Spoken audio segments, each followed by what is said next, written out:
Ada sebuah rahasia dari Victoria, atau mungkin kamu mengenalnya dengan brand Victoria's Secret. Sempat menggebrak dunia fashion dan menjadi salah satu brand yang paling bergengsi. Semua model, kolaborator, dan bahkan orang-orang yang mengisi peran di belakang panggung pasti akan memiliki portofolio prestis jika sudah mengikuti proyek bersama brand pakaian dalam wanita bergengsi ini. Reputasinya berhasil menggait supermodel dunia menjadi salah satu helatan paling bergengsi di dunia dengan format fashion show paling revolusioner yang pastinya selalu ditunggu setiap tahunnya. Namun, satu persatu masalah dan kontroversi bermunculan yang tak elak memberi citra buruk bagi Victoria's Secret. Padahal pada masa jayanya, Victoria's Secret sempat menjadi brand impian seluruh wanita di dunia. Namun dalam waktu yang relatif singkat, prestisnya mulai turun dan bahkan hingga hari ini tidak sanggup untuk meraih status gemilangnya kembali. Mengapa bisa begitu? Mari kita analisa jatuh bangun dari brand Victoria's Secret. Tapi sebelum itu, jangan lupa untuk like dan share video aku kali ini, serta subscribe dan nyalakan lonceng notifikasi supaya kamu selalu update dengan berita, sejarah, informasi, dan bumbu-bumbu gosip seputar dunia fashion. Dan mari kita bahas perjalanan brand Victoria's Secret.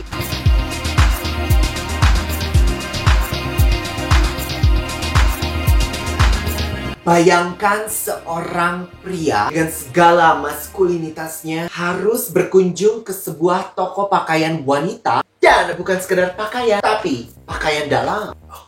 Itulah yang terjadi pada Roy Raymond pada tahun 1977. Seorang pria dewasa muda yang ingin menjelajahi fantasinya dengan membeli sebuah lingerie untuk sang istri. Tapi sudah merasakan malu dan canggung, dia tidak menemukan apa yang ia cari. Tidak ada satupun pakaian seksi dan menarik sesuai imajinasinya pada era baby boomer pada tahun 40 dan 50-an. Untuk pulih dari masa perang yang kelam dan telah memakan banyak nyawa, maka merupakan sebuah normalitas bagi seluruh media untuk melancarkan propaganda untuk menggambarkan wanita dengan sifat feminitas hiper, rambut indah, lipstik merah, dan pinggul merekah menjadi sebuah citra ideal perempuan untuk menarik perhatian para kaum laki-laki demi menarik perhatian suami untuk melakukan proses reproduksi.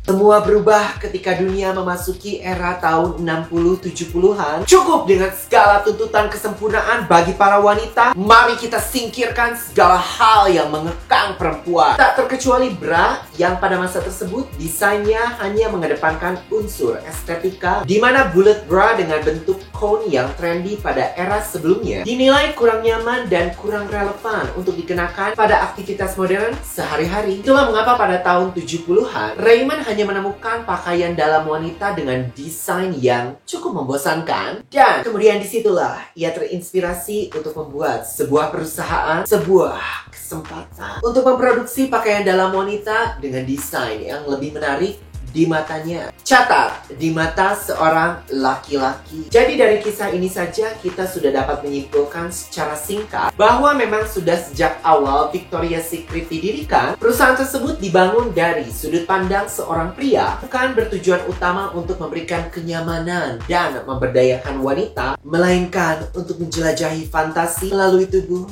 seorang wanita. Maka dengan modal tabungan sebesar $40.000 dan tambahan pinjaman dari keluarga sebesar $40.000, Roy Raymond berhasil membuka toko Victoria's Secret pertama yang berlokasi di sebuah mall Palo Alto, California, Amerika Serikat. Selang 5 tahun sejak pertama kali dibukanya Victoria's Secret, perusahaan ini sukses meraup keuntungan hingga $4 juta, sekaligus membuka 3 outlet lainnya. Namun karena konsep yang dicanangkan oleh Raymond ini cukup melawan arus pada masanya, situasi kemudian mulai berbalik. Situasi yang kurang lazim dapat ditemukan pada toko Victoria's Secret, di mana outletnya lebih banyak dipenuhi oleh kaum laki-laki. Alih-alih malah kaum perempuan lah yang merasa terintimidasi. Raymond ketika dulu ia pertama kali memasuki toko pakaian dalam wanita yang merasakan kecanggungan yang luar biasa, Victoria's Secret kemudian menemui jalan buntu bahkan hampir bangkrut. Hingga datanglah Lex Wessner, usahawan sukses yang sedang melakukan ekspansi bisnis dan sudah berpengalaman memegang brand kenamaan di antaranya Express, Structure, Abercrombie & Fitch, Lane Bryant, Bath and Body Works, Liner New York, dan masih banyak lagi. Wessner yang kala itu sedang melakukan kunjungan pada salah satu bisnisnya, tak sengaja melihat Victoria's Secret, apa ini? Of course dia nggak, you know. Dia menganggap bahwa konsep yang dicanangkan oleh Raymond ini begitu revolusioner. Hingga akhirnya, ia nekat menggelontorkan dana sebesar $1 juta, tak lain dan tak bukan untuk membeli Victoria's Secret. Tak ketinggalan seluruh katalog produknya. Aku tidak bisa membayangkan betapa mengerikannya Victoria's Secret di masa lalu, di mana target utamanya menyasar kaum pria untuk memproyeksikan fantasinya terhadap kaum wanita. Konsep orisinal dari Roy Raymond dirombak habis-habisan oleh Lex Wessner, di mana ia lebih berkiblat pada pasar pakaian dalam wanita dari Eropa, di mana lingerie dan keindahan desain pakaian dalam yang menjadi salah satu faktor utama yang menjadi daya jual bagi para kaum perempuan Eropa. Wessner membuang desain pakaian dalam yang terlalu vulgar dan mengembangkan desain lain yang lebih elegan. Ia menempatkan Victoria's Secret di kategori yang memadukan unsur komersial dan juga kemewahan. Di bawah arahannya, Victoria's Secret kembali bangkit dengan Miracle Bra yang menjadi salah satu produk yang paling laris yang menjadi saingan utama bagi perusahaan pakaian dalam wanita, Wonder Bra. Wessner pun dengan gencar memasarkan Victoria's Secret dengan format paling revolusioner. Salah satunya adalah selain katalog bergengsi, ia juga kerap menggelar peragaan busana tahunan yang kita kenal seperti sekarang ini, di mana para Victoria's Secret Angel melenggang, memesona para audiens. Pada tahun 1995, Victoria's Secret sukses menjadi salah satu perusahaan paling populer di dunia dengan lebih dari 600 outlet di seantero Amerika Serikat dan penjualan yang mencapai hingga $5 miliar pada tahun 2014. Berbeda dengan sebelumnya, kini Victoria's Secret menjadi salah satu brand pakaian dalam yang diidam-idamkan kaum hawa, tapi tetap mempertahankan konsumen prianya. Berbanding terbalik dengan gemilangnya pencapaian dari Victoria's Secret, bagaimana dengan nasib pendirinya, Roy Raymond? Kehidupan dari sang pendiri Victoria's Secret ini berakhir tragis. Kondisi finansial dan perjalanan karir yang tidak cemerlang menuntunnya untuk mengakhiri hidupnya. Dengan cara apa? Kamu yakin mau tahu? Ia terjun dari jembatan Golden Gate yang berlokasi di San Francisco, Amerika Serikat. Semoga ia beristirahat dengan tenang. Tak dapat dipungkiri bahwa nama Victoria's Secret lebih dari sebuah nama brand. Victoria's Secret bisa kita bandingkan sebagai sebuah fenomena budaya, manifestasi dari kekuatan Amerika Serikat, khususnya dalam bidang pemasaran dan pengaruh besar dari negeri Paman Sam di industri media. Melalui format peragaan busana yang berjalan hampir sekitar 2 dekade, 20 tahun. Tahu referensi itu? Victoria's Secret berhasil menyuntikkan mimpi-mimpi manis akan kelimang keindahan duniawi, serta sebuah gagasan dan penggambaran dari seorang wanita sempurna. Sebuah strategi yang ironisnya dulu kita sambut dengan begitu hangat. Dan mari kita jujur pada diri kita sendiri. Khususnya aku, bahwa semasa aku kecil dan semasa aku remaja, aku menganggap bahwa tidak ada yang salah dengan Victoria's Secret. Girl, slay, queen, you know what I mean? Aku pikir mereka hanya menjual pakaian dalam wanita dengan menyuguhkan hiburan kelas dunia yang membuat kita semua terpukau. Bukan begitu? Tapi di balik kilauan panggung berteknologi tinggi, gemerlap Red Hot Fantasy Bra senilai $15 juta dan sayap-sayap lugu para angels, terdapat banyak problematika yang semakin lama semakin menyeruak. Yang utamanya banyak menyudutkan kaum perempuan, yang lagi-lagi ironisnya adalah target utama dari Victoria's Secret. Mulai dari standar kecantikan yang begitu sulit digapai, bahkan bagi para angels sekalipun, yang mengharuskan mereka menjalani diet super ketat. Bahkan aku sempat mendengar bahwa mereka itu tidak boleh melebihi batas body fat dengan persentase tertentu. Apakah aku salah? Itu kayak udah agak lama gitu. itu, so please kasih tahu aku di bagian komen. Hal ini disinyalir banyak mengakibatkan eating disorder, sebuah isu yang memang sudah kerap diasosiasikan dengan pekerjaan para model. Namun, yang lebih parahnya adalah semua itu dilakukan untuk memenuhi fantasi kaum pria, di mana semua ini semakin masuk akal dengan ditemukannya dugaan. Sebenarnya banyak sekali info yang sudah mengkonfirmasi informasi ini. Cuman untuk melindungi aku secara pribadi ya, aku harus menggunakan kata diduga, oke? Diduga. Diduga terdapat hubungan antara mantan CEO L Brands, yang tak lain dan tak bukan adalah Lex Wessner, dengan Jeffrey Epstein. I don't even know. You know, it's a whole thing. Kalau kamu mau tahu lebih lengkapnya tentang cerita dari Jeffrey Epstein, kamu harus cek YouTube channel dari Nadia Omara yang mengupas habis serangkaian tuduhan, konspirasi, dan rentetan kontroversi yang menyangkut Jeffrey Epstein. Tapi, satu hal menarik yang perlu aku sorot, fakta dugaan keterkaitan antara Lex Wessner dan Jeffrey Epstein dengan perempuan-perempuan muda yang menjalani audisi ketat demi menjadi Victoria's Secret Angel, yang meninggalkan tanda tanya besar dan meninggalkan jejak-jejak misteri yang mungkin saja lebih gelap dibanding kemilau panggung Victoria's Secret. Coba kita berhenti sejenak, oke? Kita berhenti sejenak, duduk, oke? Santai, tenang, dan mari kita berhenti. Lalu kita bermeditasi. Angels, malaikat, yang penggambaran paling populernya kerap dihubungkan dengan bayi. You know what I mean? Lalu ada Jeffrey Epstein. Come on now. Coba tinggalkan teori kamu di bagian komen. Belum lagi dugaan tindakan bullying, kekerasan seksual, seksisme, dan misogini secara sistemik yang menyeret nama Ed Razek, Chief Marketing Officer, yang diduga menjadi pelaku utama dari tindakan-tindakan tidak bermoral tersebut.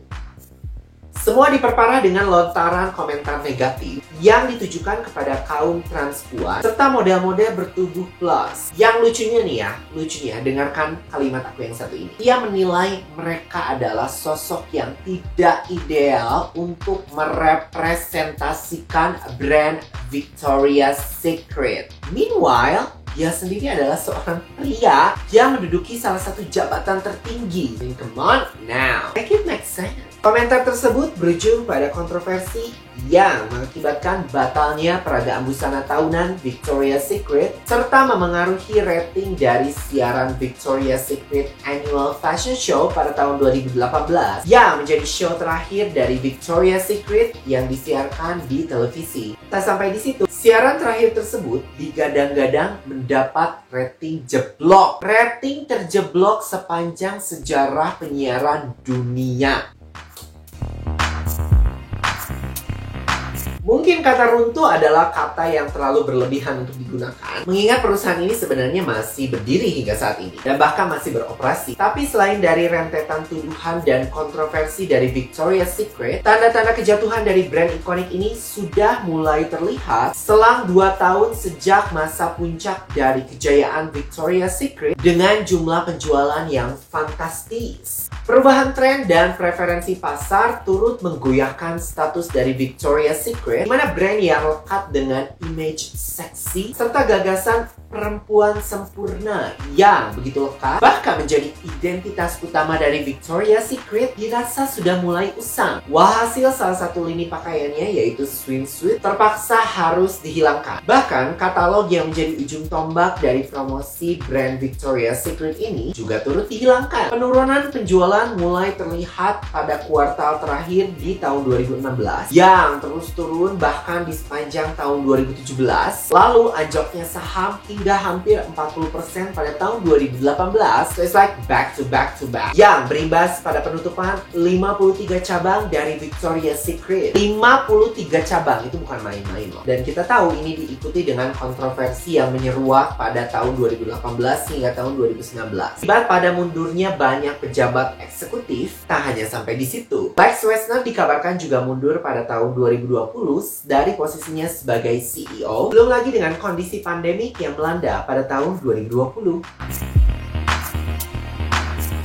Victoria's Secret masih tetap kukuh untuk mempertahankan brandnya. Salah satu upaya yang dilancarkan oleh Victoria's Secret adalah dengan meluncurkan wajah baru yang sempat menjadi pembicaraan hangat, di mana ini turut menuai beragam opini. Banyak yang beranggapan bahwa Victoria's Secret dengan fashion show-nya yang megah menjadi ciri khas dan merupakan strategi paling revolusioner yang pernah ada yang selalu dirindukan. Tapi selain berubahnya selera pasar, berakhirnya show tahunan dari Victoria's Secret aku rasa juga dipengaruhi oleh minimnya budget. Masih ingat pada poin sebelumnya aku menjelaskan tentang penurunan penjualan serta ditutupnya sejumlah outlet dari Victoria's Secret? Produksi dengan skala sebesar itu aku rasa tidak akan sebanding dengan jumlah penjualan yang mereka dapatkan pada masa tersebut.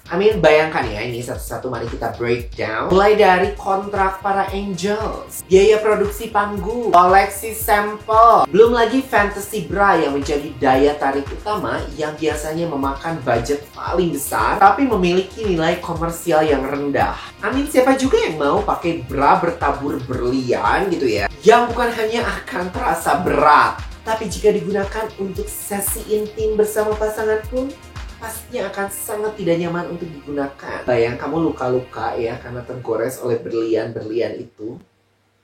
Di sisi lain, kampanye dengan tema Body Positivity dan Diversity yang merupakan strategi terbaru dari Victoria's Secret tapi bukan terlalu baru. Kayak mereka tuh udah kayak ketinggalan tren. Dinilai hanya merupakan sebuah tindakan performatif dan tak lebih sebagai strategi pemasaran belaka. Pasalnya, ini konsumen tidak bodoh ya, oke? Mereka melihat adanya ketidakselarasan antara pesan yang selama ini disampaikan oleh brand tersebut dengan pesan yang ingin disampaikannya sekarang. Terlalu jomplang gitu loh timingnya, dari kayak seksi, kurus, dan juga ini tiba-tiba jadi kayak oh my god, like you're beautiful just the way you are, like semua bentuk tubuh itu cantik, kamu itu cantik, kamu itu berharga. Aneh. Kini bisa kita lihat keberadaan dari Victoria's Secret tidaklah segemilang dulu. Of course di Indonesia itu masih ada ya, dan kadang juga masih kayak selalu penuh gitu. Khususnya kalau ada promo-promo ataupun juga kayak ada promo masa liburan dan lain sebagainya. Tapi kayak vibe-nya tuh beda gitu. Gak kayak dulu tuh yang kayak oh my god, Victoria's Secret, like ooh yes, I wanna buy. You know what I mean? Bagaimana menurut kamu tentang Victoria's Secret di masa kini? Coba tinggalkan opini kamu di bagian komen. Tapi jangan kemana-mana dulu. Tentu kamu masih ingat betapa emosionalnya dan betapa viralnya ketika kabar pensiunnya Adriana Lima sebagai Victoria's Secret Angel paling lama sepanjang sejarah, yang karirnya dimulai sejak tahun 1999. Itu kayak masa awal karirnya banget. Dia langsung kayak mendapatkan kontrak bergengsi gitu loh. Hingga tahun 2018. Berapa tahun tuh? Jika dihitung-hitung, itu bahkan lebih panjang dari karir kita ya, yang bekerja di sebuah perusahaan gitu loh. Lima mengungkapkan bahwa keputusannya untuk berhenti sebagai seorang angel adalah karena quote unquote, oke? Ini diterjemahkan ya dari bahasa Inggris. Ketika seorang teman mendekati saya untuk berbagi bahwa dia tidak bahagia dengan tubuhnya, maka itu membuat saya berpikir bahwa setiap hari dalam hidup saya bangun dan berpikir bagaimana penampilan saya. I love Adriana ya. Tapi kayak dari statementnya itu aja tuh kayak kembali lagi gitu loh ke dirinya gitu loh. Masih kayak self-centered gitu. Kayak temannya tuh punya insecurity dan kekhawatiran tersendiri. Tapi kemudian dia kayak proyeksikan lagi gitu loh ke dirinya lagi sendiri. Like, it's kind of selfish-ish, you know? Dan jika kita kaitkan kepergian dari Adriana Lima sebagai Victoria's Secret Angel bertepatan pula dengan show terakhir dari Victoria's Secret tahun 2018. Dengan karir sepanjang itu pastinya Adriana Lima sudah menjadi bagian dari brand tersebut. Apakah ada alasan lain yang tidak diungkapkan pada publik? Apakah keputusannya berdasarkan tindakan sukarela atau merupakan paksaan? Bukan bermaksud age shaming, oke? Tapi pada tahun 2018, Adriana Lima itu sudah menginjak usia 37 tahun. Usia yang terbilang tidak muda dan bahkan panjang umur untuk karir sebagai seorang model. Apakah ada teori di balik keputusannya tersebut? Coba tinggalkan opini kamu di bagian komen. Dan jangan lupa untuk klik like and share di video aku kali ini. Serta subscribe dan nyalakan lonceng notifikasi supaya kamu selalu update dengan berita, informasi, sejarah, dan bumbu-bumbu gosip seputar dunia fashion. Tentunya hanya di YouTube channel aku, Fendi Fashion Flash. Sampai bertemu di video aku lainnya di minggu depan. Tapi aku juga upload short, oke? So stay tune terus. Have a nice day and bye-bye.